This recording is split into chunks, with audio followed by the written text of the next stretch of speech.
They calling me Preacher Joe, Pastor Joe, it's all the same, okay? Just a pastor here, I'm just a lowly co-shepherd, right, to serve the community here in AGPC. Yeah.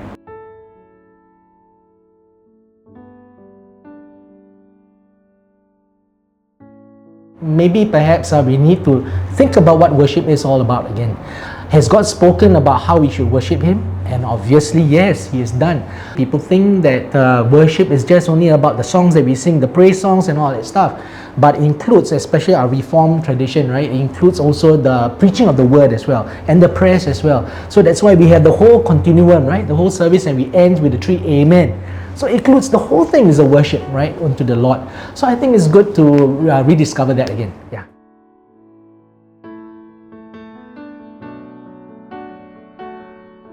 I would tell maybe the next generation, even my kids and all that stuff, that it'd be good to engage your mind. It's not only just the melodious tune, but also the songs, the lyrics itself that must have meaning. And most of the time, people sing songs and we don't really think about what we are singing. That's a bit sad. Then how do you worship God with your mind? Right? You just only worship your heart.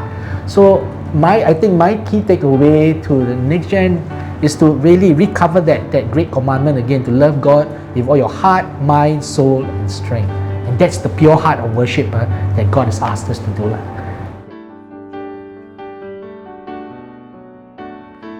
Okay, worship has always been instrumental in the beginning. So it's just coming back again, rediscovering some of the principles again, and I think it's enduring, but really in going back to the basics of reading the Bible, praying.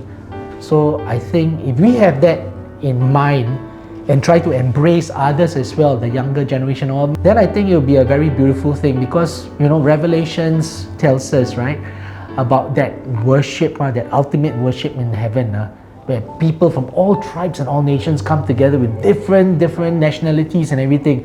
And I think that we should prepare ourselves, because one day we'll be robed in white, and then also standing there worshipping the Lamb. And I think if we are not very prepared now, how will we be prepared then? So it's always been enduring, and I don't think there's going to be anything new. It's going to be the same thing. Yeah.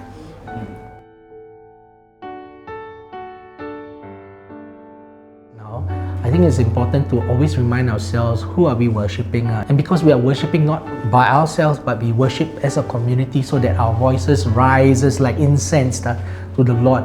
So that's one of the things, putting aside our preferences and focus on that audience of one. I think that's one. Second thing, I think it might require us also to be a bit more open-minded. We have been brought up by different seasons and different experiences. So we need to also experience that, to remind ourselves that the songs that we sing and all these things will also be meant for different life stages. It's not only just the clappy kind of thing, that kind of stuff. Or also it could be something that's more serious reflection as well. Or maybe even sing about the seasons of life when you are low and down. If we have this kind of whole plethora of songs or worship styles to cater to the different varied emotions, then I think we can get a very engaged community. Because this is reflected in the Psalms also, right? Psalms is not only the clappy Psalms, right? You also have the lament Psalms, and that's the majority of it, right? So if our worship could be that kind, reflect that kind of repertoire, and I think that's wonderful. Yeah? Okay? Okay. Pass.